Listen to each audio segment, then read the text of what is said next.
مرة هيك حكيت للوالد الله يرحمه يتغمده برحمته، قلت له كله شغل شو خلي نرتاح شي يوم. قال لي إذا ارتحت قديش بتجمع مصاري؟ قلت له ما في شيء. قال لي ابني يشتغل بفلس وحاسب البطال، اشتغل فلس وحاسب البطال. البطال بقديش أخذ؟ ما في شيء، شغل أي شغلة. هلا بيجي الشاب بده يشتغل، قديش تعطينا الإجراء؟ بيقول 100 ليرة. لو أنا ما برضى أقل من 300 بيترك بيمشي.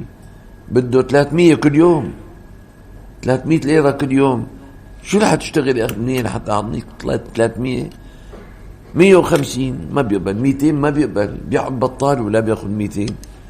لك يا ابني اشتغل بالمقصقص بما يجي الطيار. ما هيك بيقولوا هدول الحميماتية، بيقول اشتغل بالمقصقص بما يجي الطيار.